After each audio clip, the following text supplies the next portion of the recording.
Hello friends, my name is Dr. Vipin and this class is continuation of my previous class on high pressure system. So in this class we will discuss about the intermediate pressure system. So intermediate pressure system extend from pipeline gas connections or from pressure reducing valve to flow meters, and this intermediate pressure system receives gases from pipeline gas connections and from cylinders after reduction of pressure at pressure reducing valve, and in this intermediate pressure system is lower than the high pressure system as the name suggests.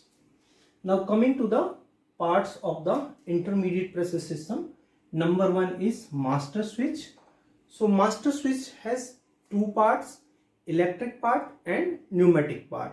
Activation of electric part lead to start of electric circuitry of the machine, while the activation of pneumatic part lead to activation of the pneumatic component of the machine. So in the condition when the master switch is in off position, the pressure in the intermediate system will be 0. Now the oxygen flux is always independent of this master switch. So even the master switch in off position, we can use the oxygen flux. Now next part is pipeline inlet connections. These pipeline inlet connections are usually for oxygen, nitrous oxide and air, and these are situated on back side of the machine. And these pipeline inlet connections are color coded and they have a absolute safety feature, that is non interchangeable diameter index safety system, or this system. This system prevents the interconnection of the gases. That means we cannot connect oxygen pipe with the nitrous oxide inlet or nitrous oxide pipe with the oxygen inlet. This the pressure in these pipelines are usually 50 to 55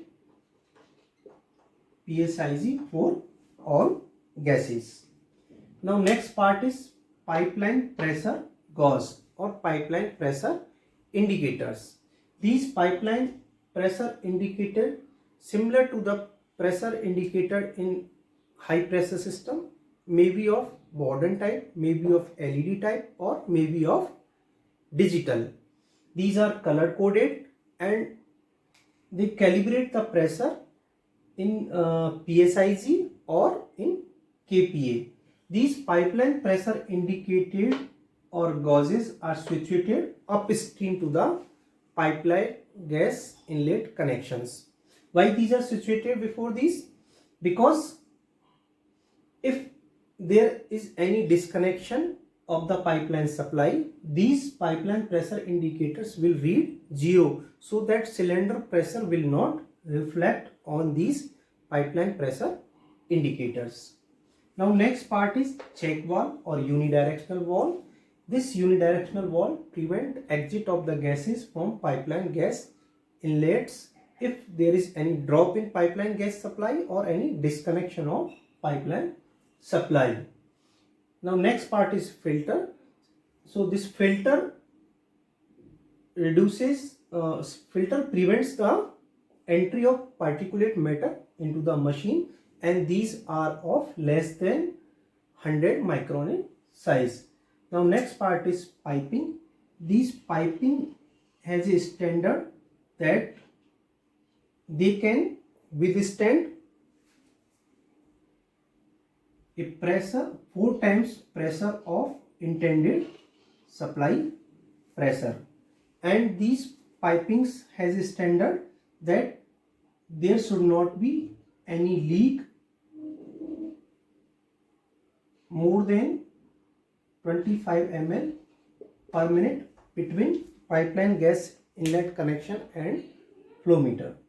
Now the next part is gas power outlet. This is also known as auxiliary gas outlet.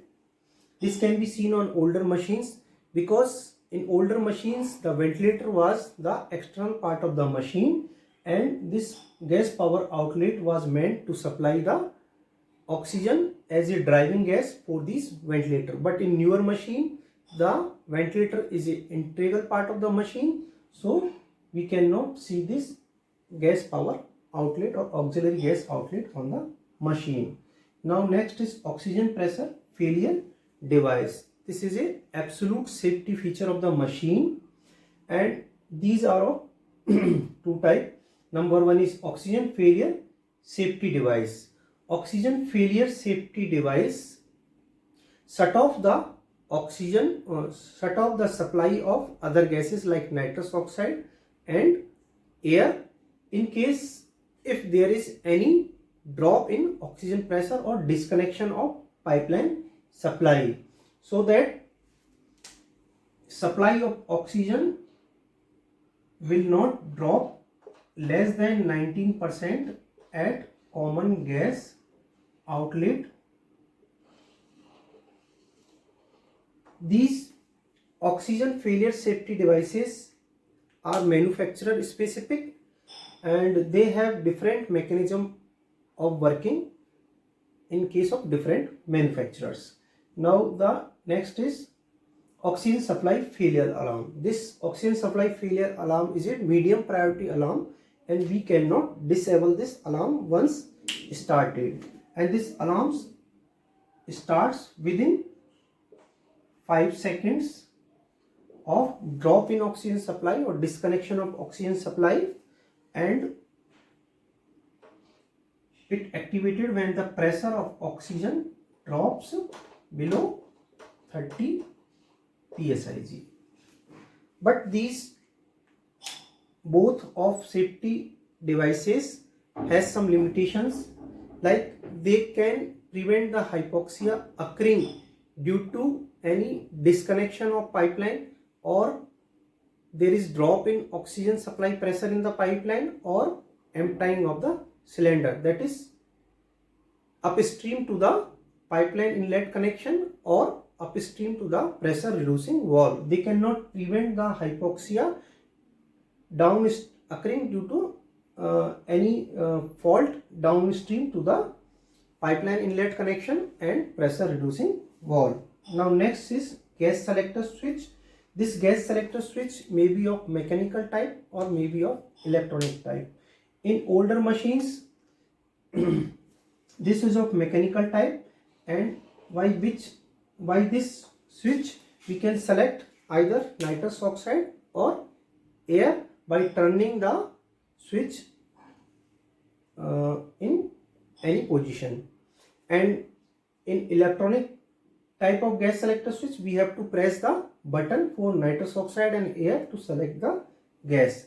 Now next is second stage pressure regulator or second stage pressure reducing valve. This second stage pressure reducing valve situated just before the or just upstream to the flow control knobs, and it reduces the pressure of oxygen to 14 psig and for nitrous oxide 26 psig.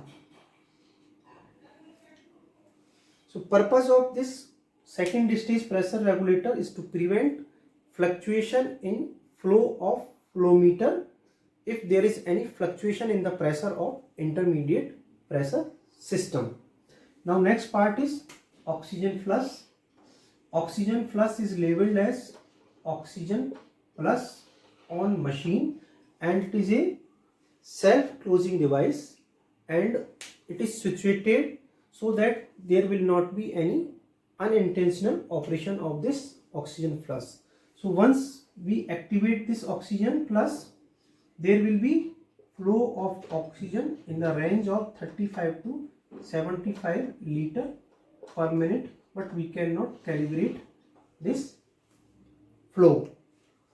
And this oxygen flush is independent of master switch. That means we can activate the oxygen flush without the turning master switch in on position.